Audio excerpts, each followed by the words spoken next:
अस्सलाम वालेकुम गाइस, कैसे हैं आप। उम्मीद करते हैं आप सब खैरियत से होंगे, खुश होंगे और हमारी दुआ है कि आप हमेशा खुश रहें, हंसते और मुस्कुराते रहें। मेरा नाम है रहमान अनवर और मैं हूं मोहम्मद और मैं मुज़फ़्फ़र इकबाल। और आज हम जिस वीडियो पर रिएक्ट करने जा रहे हैं, इस वीडियो का टाइटल है PM Modi in South Africa for BRICS summit. तो देखते हैं मेजर साहब की वीडियो। अगर वीडियो पसंद आए तो वीडियो को लाइक, चैनल को सब्सक्राइब ज़रूर कीजिएगा। करते वीडियो स्टार्ट और देखते हैं।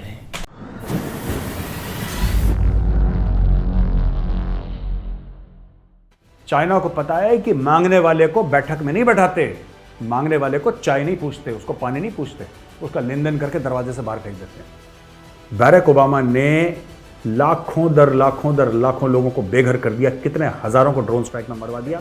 पाकिस्तान का संविधान कहता है कि हम सेक्युलर नहीं, हम इस्लामिक हैं, बाकी सब जानवर हैं, ठोको सबको। यह रूस के राष्ट्रपति को आप ऐसे बोल सकते हैं कि तुम गलत हो और हम तुम्हें अरेस्ट कर लेंगे? क्या ये पॉसिबल है?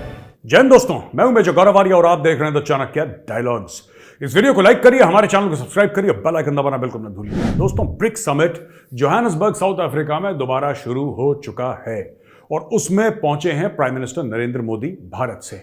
उसमें शी जिनपिंग भी होंगे। अच्छा, ब्रिक्स क्या है पहले मैं आपको यह बता दूं। BRICS BRICS, Brazil, Russia, India, China. पहले ब्रिक था, फिर बाद में साउथ अफ्रीका जब ज्वाइन करा तो ब्रिक्स बन गया। यानी कि ब्राजील, रशिया, इंडिया, चाइना और साउथ अफ्रीका मिला के ब्रिक्स। और भी कई देश हैं जो ब्रिक्स का हिस्सा बनना चाहते हैं और धीरे धीरे धीरे बहुत बड़ी एक ग्रुपिंग बन रही है, बहुत बड़ी ग्रुपिंग बन रही है। अच्छा, इसमें कई सारे लोग हैं जो ज्वाइन करना चाहते हैं इसको। सऊदी अरब का बड़ा बात चल रही है बॉस, कि सऊदी अरब भी चाहता है हम ब्रिक्स का हिस्सा बने। और अगर सऊदी अरब ब्रिक्स का हिस्सा बन जाता है तो सॉलिड एक बूस्टर डोज मिल जाएगी इस ब्रिक्स को, क्योंकि सऊदी अरब का अपना एक खास वजन है। इंडोनेशिया भी कह रहा है साहब हम भी ज्वाइन करेंगे। कई लोग ऑब्जर्वर स्टेटस से आए हैं, कई लोग देखने आए हैं, कई मुल्क आए हैं। इसमें सुना है कि छोटे बड़े मुल्क भी आए। मैं आपको मुल्क के 2-3 के नाम भी बताता हूं जो उधर आए हैं। ये इसमें दोस्तों Argentina, Algeria, Egypt, Iran, Indonesia, United Arab Emirates, ये सब फॉर्मली अप्लाई कर चुके हैं। और सऊदीज भी, जाहिर सी बात है मैंने सऊदी अरेबिया का नाम लिया। अब चक्कर ये है कि पाकिस्तान का ये रोना है कि साहब हमें इन्वाइट ही नहीं करा। कह रहे हैं इंडिया तो ले गया 1-2 लोगों को अपने साथ। आई थिंक बांग्लादेश भी आ रहा है, if I am not mistaken. कोई पाकिस्तानी ये कह रहा था कि पैलेस्टीन को भी इनवाइट कर रखा है कि भाई तुम भी आके बैठ जाओ। ऐसा पाकिस्तानी कह रहे हैं कि पैलेस्टीन को भी बुला लिया। उसी पैलेस्टीन का जिसकी हक की आवाज पाकिस्तानी उठाते हैं, वही पैलेस्टीन, राइट। अब देखो दुनिया भर के देश आ रहे हैं लेकिन पाकिस्तान को नहीं बुलाया ब्रिक्स में, ठीक है। और क्यों नहीं बुलाया मैं आपको बताता हूं। Actually this is a non serious country. ये पार्टी वार्टी वाले लोग हैं लाहौरी, इनका कोई डिप्लोमेसी से लेना देना नहीं है। They have nothing to give to the world. भाई आप पाकिस्तान को क्यों बुलाओगे? कुछ तो होगा पाकिस्तान के पास दुनिया को देने के लिए कि साहब हम ये देंगे, हमने खतरनाक सी सॉफ्टवेयर बनाई है यार, हमने ये कंप्यूटर का प्रोग्राम बनाया है, ये हमारा स्पेस है, स्पेस का हमारा रिसर्च ऑर्गेनाइजेशन है सुपारको ये करके देता है आपको। हम ये वैक्सीन बनाते हैं, ये हमारा ट्रेड है, ये हमारा कॉमर्स है, ये हमारी डिप्लोमेसी है। कुछ नहीं, बस एक ही चीज है कि कलमा पढ़ के मुल्क बनाता। ये इसलिए चाहते हैं क्योंकि पाकिस्तान कलमा पढ़ के बनाता। ये चाहते हैं कि हर जगह इनको हेड ऑफ द टेबल पर बैठा दिया। जब यहां पे बुलाया नहीं तो बस पाकिस्तान के मीडिया में ये डिस्कशन हो रहा है कि साहब हमें नहीं बुलाया, हमें नहीं बुलाया। और फिर बोला गया है कि हो ना हो यह भारत की साजिश है, हो ना हो यह भारत की साजिश है। और भारत की साजिश क्यों है दोस्तों? भारत की साजिश इसलिए क्योंकि भारत तो साजिशी है, हिंदू साजिश करता है। अगर भारत चाहता तो हम वहां पे बैठते, लेकिन हम नहीं बैठे हैं। ये बातें चल रही हैं पाकिस्तानी टीवी पे दोस्तों। आप सोचेंगे कितने मूड बुद्धि हैं, कितने बैल बुद्धि हैं। ये सोच रहे हैं कि किसी ने साजिश करी। कभी पाकिस्तानी ये नहीं सोचते कि आप इतने खुद नालायक हैं कि आपसे कोई बात नहीं करना चाहता। One of the most prominent members of BRICS is China. जो प्रोमिनेंट मेंबर है ब्रिक्स का वो कौन है? चाइना है।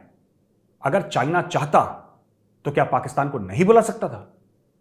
और भी कंट्रीज हैं जो ब्रिक्स की मेंबर नहीं है लेकिन मेंबरशिप चाहती हैं, वहां पे आ रही हैं। कई सारी कंट्रीज आ रही हैं यार, कई सारी कंट्रीज आ रही हैं। क्या अगर चाइना चाहता तो पाकिस्तान को नहीं बुलाता?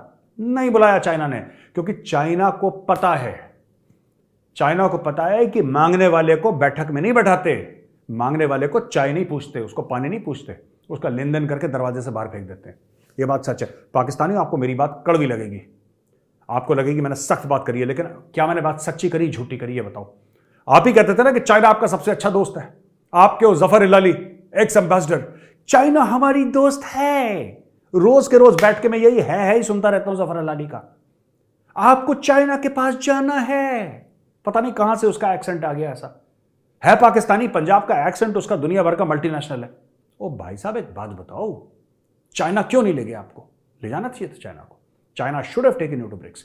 चाइना शुड हैव सेड कि भाई ये पाकिस्तान है, ये हमारा आयरन ब्रदर है, हिमालय से ऊंचा है, शहद से मीठा है, पानी से गहरा है, गड्ढे में बैठा है, आओ पाकिस्तान आ जाओ। ले जाते पाकिस्तान, नहीं ले गए, चाइना नहीं ले गए, क्योंकि you have nothing to offer to the world. Anyway, अच्छा दोस्तों, ये बात चल रही है, क्या प्रधानमंत्री मोदी और शी जिनपिंग की मीटिंग होगी, बायलैटरल होगा?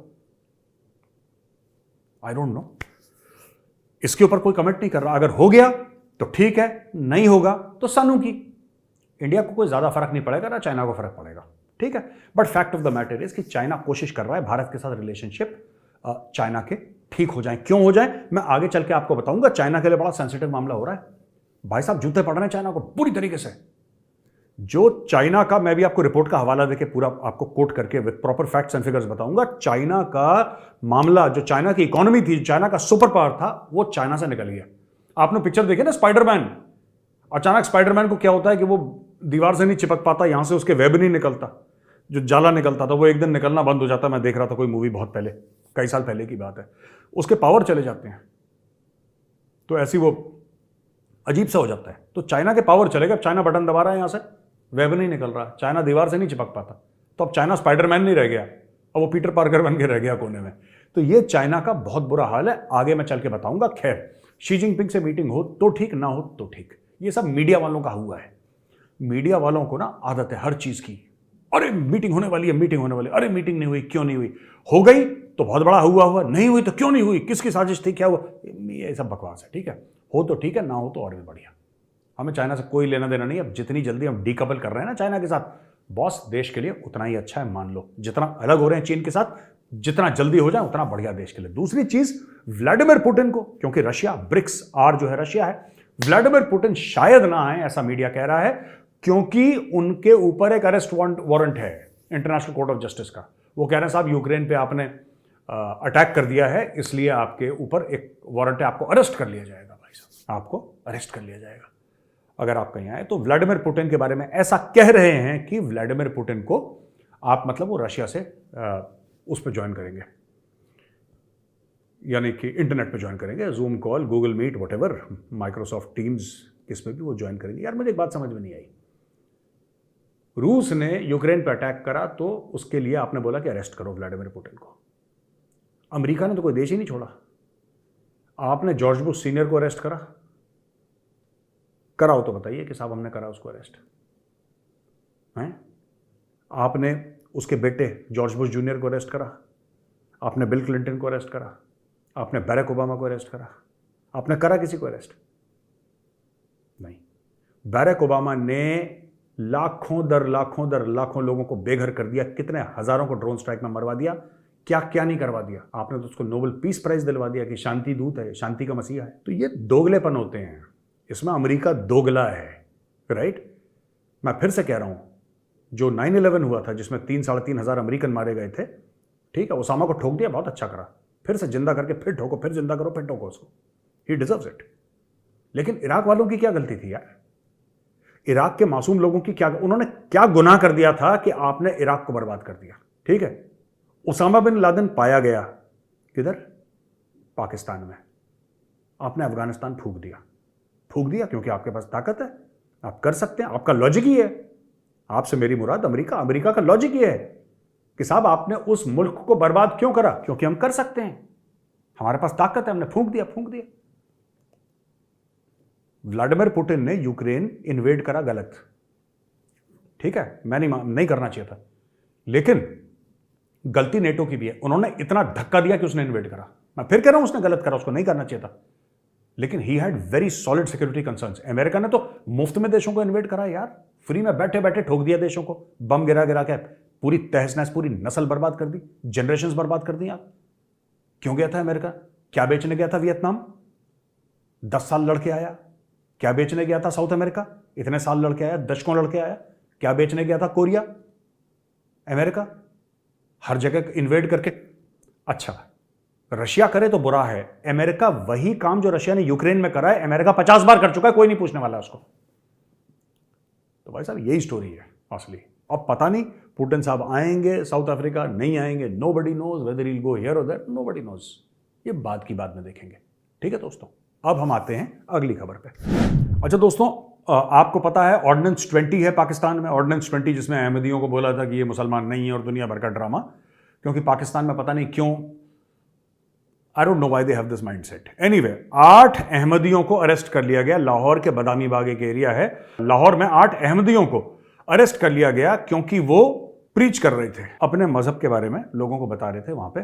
तो उनको बोल दिया कि तुम, police acted after a violent mob believed to be members of Tehreek Labbaik Pakistan attacked a factory owned by an Ahmadi. एक अहमदी आदमी था, उसकी फैक्ट्री थी, उसकी गलती क्या थी कि वो अहमदी था, तो उस पर तहरीक लब्बैक ने अटैक कर दिया। अटैक कर दिया फैक्ट्री में, ठीक है ना।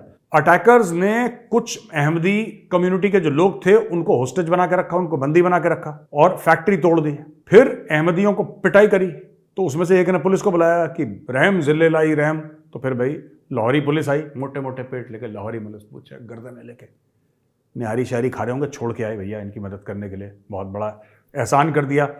अच्छा जी, पुलिस ने बोला कि टीएलपी वाले जो थे उन्होंने अटैक कराई नहीं, पुलिस आई, ये पंजाब पुलिस है पाकिस्तान की। इसने बोला नहीं साहब, ये जो फर्नीचर टूटा है, ये जो पूरी फैक्ट्री टूटी है, तो अपने आप टूट गई, ये अपने आप टूट गई, टीएलपी वालों ने कुछ नहीं करा है, तहरीक लब्बैक पाकिस्तान वालों ने कुछ भी नहीं करा है। ये तो अहमदी थे जो अपने धर्म का प्रचार कर रहे थे, और according to Pakistani law, Pakistani कानून के तहत अहमदी अपने धर्म का प्रचार नहीं कर सकते, उनको जेल। आपको पता है अहमदी अपने आप को मुसलमान मानते हैं, अहमदी मोहम्मद नाम रख ले जेल में।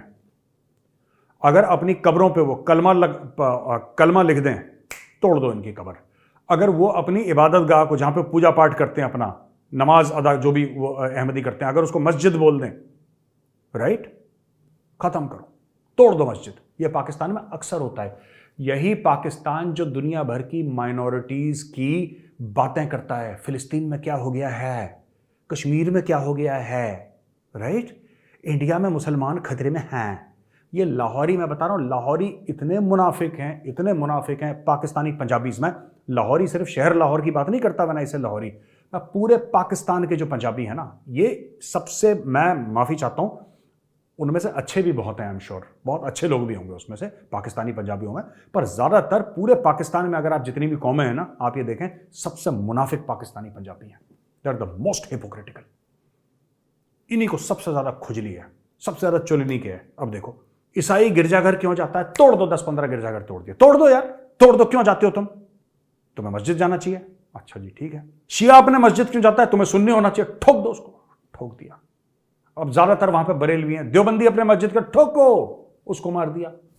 अभी अहमदी को बोला कि भाई तुम अपने धर्म का प्रचार क्यों कर रहे हो।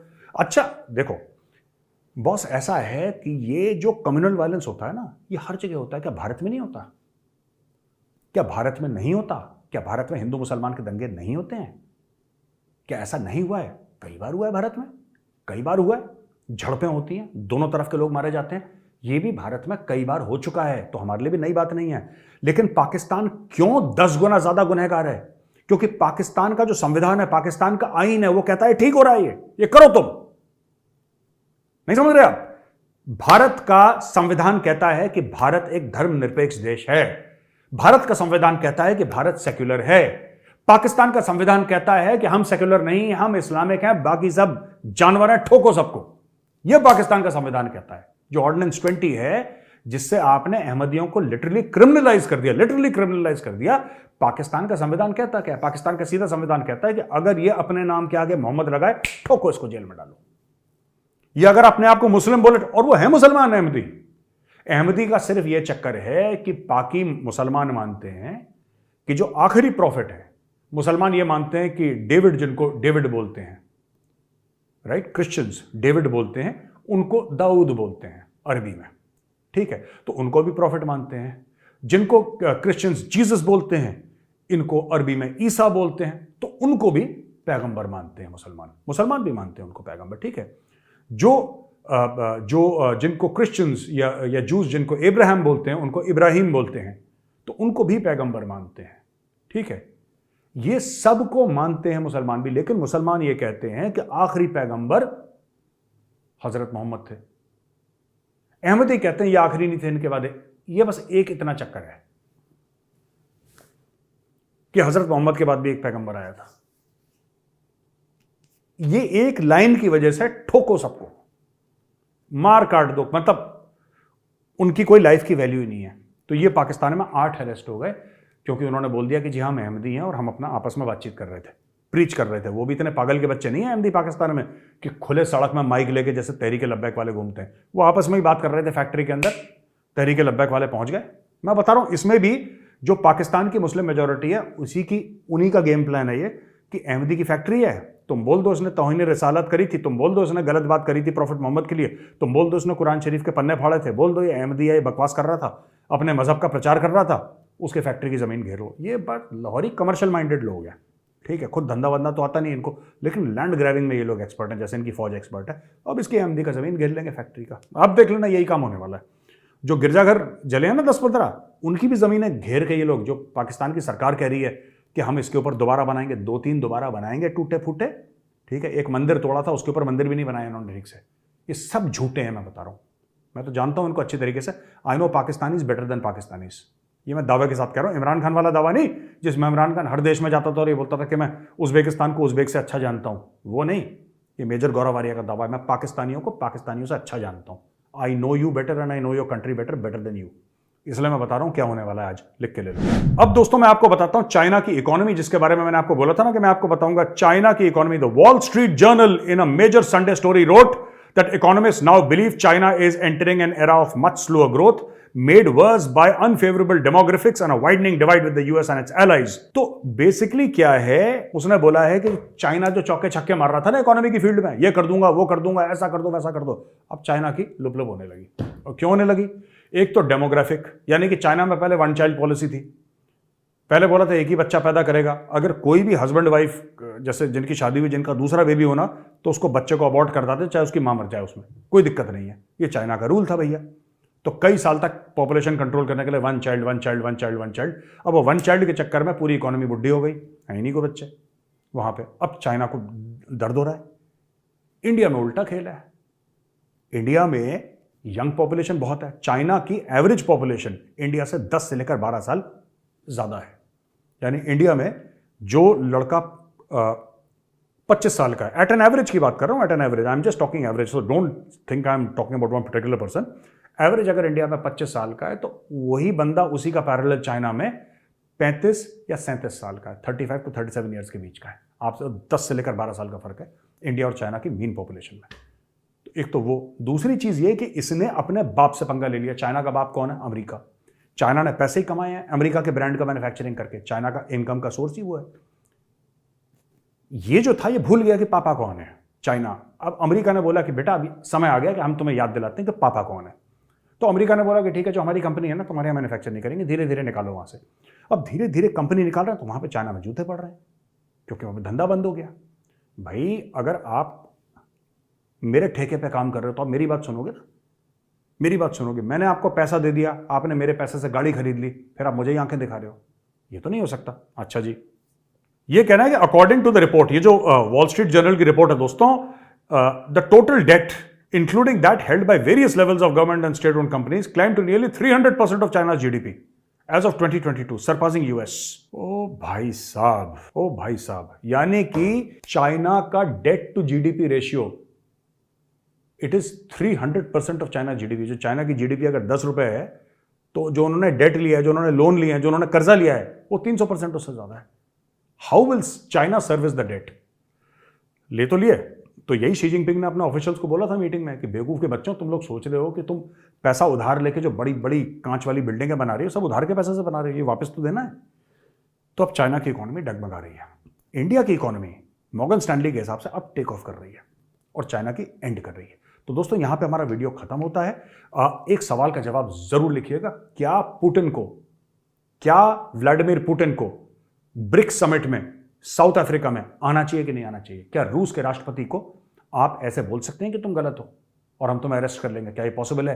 क्या पुतिन को आना चाहिए कि नहीं आना चाहिए? आप लिखिए, याद रखिएगा रूस ने हमारी तब मदद करी थी जब दुनिया ने हमसे मुंह फेर लिया। तो दोस्तों, अगर वीडियो पसंद आए तो इस वीडियो को लाइक करिए, हमारे चैनल को सब्सक्राइब करिए और बेल आइकन दबाना बिल्कुल मत भूलिएगा। दोस्तों, जय हिंद, वंदे मातरम और भारत माता की जय।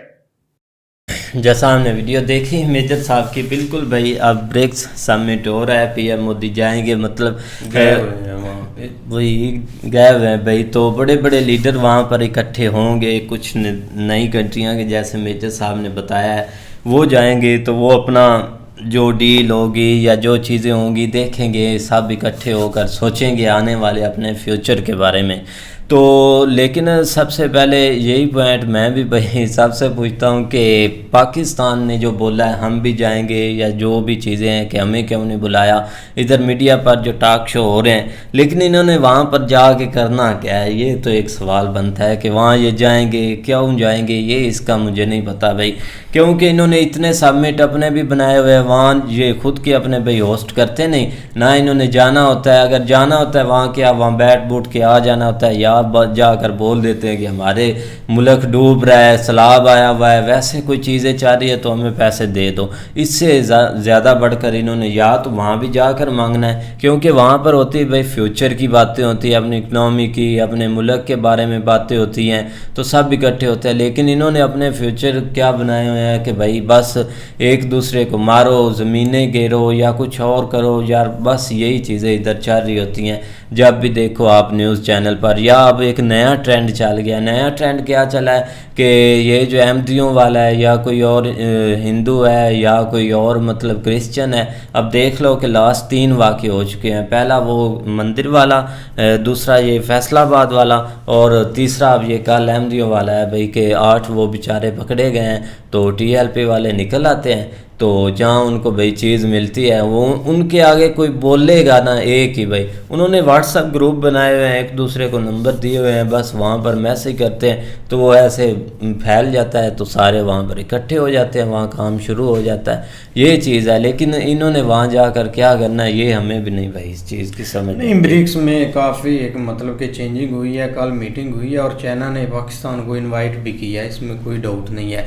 लेकिन अब रीज़न ये है कि पाकिस्तान का मतलब कि पाकिस्तान किस नज़र से देखता है, क्योंकि इनके पास अपनी प्लानिंग नहीं है। एक चाइना ने इनवाइट कर तो दिया, ठीक है, मतलब कि चाइना का वो एक बनाया हुई है, तो अगर ये जाते भी हैं तो इससे कोई किसी को फ़र्क नहीं पड़ता या ये एक उसमें शामिल होते हैं। क्योंकि अब सऊदी अरेबिया भी होगा शामिल, ईरान को भी उसमें शामिल करेंगे, वो बहुत सबसे बड़ी चेंजिंग होने वाली है। और भी कंट्रियाँ हैं जो इसमें हिस्सा लेंगी, लेकिन पाकिस्तान का नहीं। इधर एक अगर चाइना इन्वाइट करता भी है, अगर ये चाइना को बोल भी देते हैं कि आप हमें इनवाइट करो, वो कर भी देते हैं, तो वो उधर जाकर ये करेंगे क्या? क्योंकि इनका इधर इस चीज़ पर ये ध्यान ही नहीं है कि हम एक मतलब के डेवलपमेंट एक जाएँ डेवलपमेंट साइड पर। लेकिन अब क्या करें, प्लान नहीं ना इनके पास।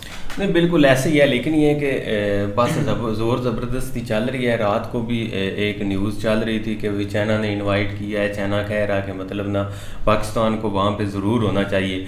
अब जो इनसाइड है, जो मतलब उधर जाके खुल के जो चीज़ें हो रही हैं, जिस तरह मेजर साहब बता रहे हैं कि उधर तो उन्होंने भाई चाइना ने यही कहा है कि भाई पाकिस्तान ने वहाँ पे आके क्या करना है या क्या करेंगे, क्योंकि खुद के पास तो है नहीं। तो ये एक मतलब इधर का मीडिया कुछ दिखा रहा है जस्ट फॉर इधर के लोगों के लिए, लेकिन ये कि इंटरनेशनल मीडिया के ऊपर जाएं तो वो कुछ और ही बातें कर रहा है चाइना के हवाले से। लेकिन हमें तो ये खुद भी नहीं समझ आती कि वहाँ पे जाना क्या करने, या अभी जो है ना वो ज़रूरत क्या है, या मतलब आपके पास है क्या। क्योंकि अब हम बहुत सारा ऐसा पहले जब मसला होता था कि कोई भी समिट बड़ा होता था जिसमें थोड़ा बहुत चाइना इनको जोर देता था कि पाकिस्तान को भी इसमें शामिल होना चाहिए, करना चाहिए, बाकी कंट्रीज जिस तरह शामिल हो रहे हैं इनको भी होना चाहिए। लेकिन ये कि उस वक़्त एक आती थी कि नहीं यार ज़रूर पाकिस्तान को भी कहीं ना कहीं नुमाइंदगी करनी चाहिए किसी ना किसी चीज़ की। लेकिन अब जब थोड़ा बहुत हाव ना हुआ तो अब यही लग रहा है कि भाई खुद के पास तो कुछ है नहीं है मतलब शो करने के लिए, या आप किसी दौड़ में, या आप किसी पॉइंट के ऊपर, या आप कहीं ना कहीं तो कोई ऐसी हो कि रीज़न जिसकी वजह से आपको वहाँ पे कोई इतने बड़े समिट में इनवाइट करें, वहाँ पे आप कुछ ना कुछ जो है ना वो शो ऑफ करें कि हम हमारा ये एक मकसद है, हम ये हमारा ये पर्पज़ है। हम इस चीज़ के ऊपर जो है ना वो काम कर रहे हैं, या ये चीज़ें हमने बेहतर की हैं, या इस चीज़ के ऊपर हम आने वाले वक्त में स्टैंड होंगे। तो ये चीज़ें तो हमें भी इधर नहीं आती बैठे हुए, तो फिर यही लगता है कि वहाँ पे जाना, क्योंकि वहाँ पे अगर जाते हैं तो ये 2-3 चीज़ें जो इन्होंने एक रटाई हुई हैं कि भाई वो हमारा जो है ना वो कश्मीर का मसला है वो हल करो, ये हमें जो है ना वो मतलब सैलाब आ गया, हम डूब रहे हैं, या इस तरह की चीज़ें होंगी तो जिसमें थोड़ा बहुत जो है, तो फिर वो कंट्री जो है ना वो थोड़ा मोहतात रहते हैं कि बजाय इसके कि भाई मामला जो है ना वो ख़राबी की तरफ या एक अच्छा नहीं लगता, इसलिए वो थोड़ा इन चीज़ों से मोहतात रहते हैं। बाकी भाई दूसरे मसले जो है ना वो आपको उनको बहुत ज़्यादा हवा दी जा चुकी है, जिसमें सबसे बड़ा किरदार टीएलपी का है। टीएलपी का इस तरह है कि एक टाइम था कि इन्होंने नवाज शरीफ की जब हुकूमत थी उस वक़्त इन्होंने इनको जो है ना वो पैदा किया। उस वक़्त इनके जो सरबराह थे खादम रिजवी जो कि जिनकी बाद में डेथ हो गई थी, वो उसके ज़रिए जो है ना वो ब्लैक मेल के तौर पे फैज़ाबाद उनको जो है ना वो जब दिल करते थे बुला लेते थे फैज़ाबाद बंद कर देना। फैज़ाबाद एक ऐसी जगह थी इस्लामाबाद पिंडी के दरमियान जहाँ से जो है ना वो सारी ट्रैफिक या सारी इन आउट होती थी, तो वहाँ पे ये बंद कर देते थे और पूरा एक सिस्टम जो है ना वो हाईजैक हो जाता था जो इन मेन सिटीज़ में आने जाने वाला था। अब वो क्या हुआ कि आस्ता आस्ता वो चीज़ बढ़ती गई, वो एक पूरा उनका काफ़िला बन गया, गैंग बन गया, या आप कह लें कि वर्ल्ड लेवल कंट्री लेवल के ऊपर उनका जो है ना ये आप तहरीक कह लें, या एक उनका ज़ाहिर बात है मौलवी काफ़ी चीज़ के ऊपर पहले ही उनका झुकाव तो जो बड़े बड़े थे जो मतलब जाके खुतबे करते अलहदा जाके मजलिसें करते थे वो सारे इस चीज़ में ऐड होते गए। तो एक टाइम ऐसा आया कि वो भाई पूरे एक मुल्क में वो अब उनका एक चैन बन गया। तो अब जब उनका दिल करता है जहाँ पे वो उनका दिल करता है ना वो एक इस तरह का काम डाल देते हैं। उनको जो वक्ती पोजीशन चल रही होती है ना वहाँ पे पुलिस वाले भी उनके नज़दीक नहीं जाते, यहाँ तक कि कोई सिक्योरिटी अदारा भी उनके नज़दीक नहीं जाता जब वो इस चीज़ में लगे होते हैं, क्योंकि वहाँ पे जिसने भी उनको रोकना है तो वो गया, उसको उन्होंने फ़ौरन ही एक डिक्लेयर करके एक तो उन्होंने जो है ना वो अगला काम डाल देना। तो ये बस एक सिनेरियो और ये आने वाले वक्त में बढ़ता जा रहा है। आप भी बहुत गलत बात है। एक मतलब कि इस एक महीने में इतने मतलब के वाक़े हो चुके हैं और अभी तक कोई पता नहीं कि क्या क्या ये करने वाले हैं, पता नहीं क्या प्लानिंग है इसके पीछे, क्या ये चाहते हैं। क्योंकि पहले भी हर चीज़ हो रही थी, पहले इतना मतलब कि हवा इन्होंने नहीं दी हुई थी, लेकिन अब कुछ हैवी हो गए हैं। हाँ। मतलब कि चाहे एक अहमदिया हो, चाहे मतलब कि क्रिश्चियन हो, चाहे हिंदू हो, क्योंकि अब पहले तो भाई एक मेन बना हुआ था कि मतलब कि इंडिया के खिलाफ इन्होंने इंडिया एंटी एक चलाया हुआ था, तो एक हिंदुओं पर ही अटैक करते थे और उधर ही चीज़ें करते थे। लेकिन अब पता नहीं क्या है, क्या हवा है, क्या इसके पीछे प्लानिंग है कि अब सबको मतलब कि ये टारगेट कर रहे हैं, चाहे एक क्रिश्चियन हो चाहे एक मतलब के अहमदी हो, उनको यार वो इधर एक नहीं इधर चैन से वो बात नहीं कर सकते, एक मतलब की इबादत नहीं कर सकते, जो भी उनका सीन है इबादत वाला एक अपना खुल कर वो नहीं रह सकते।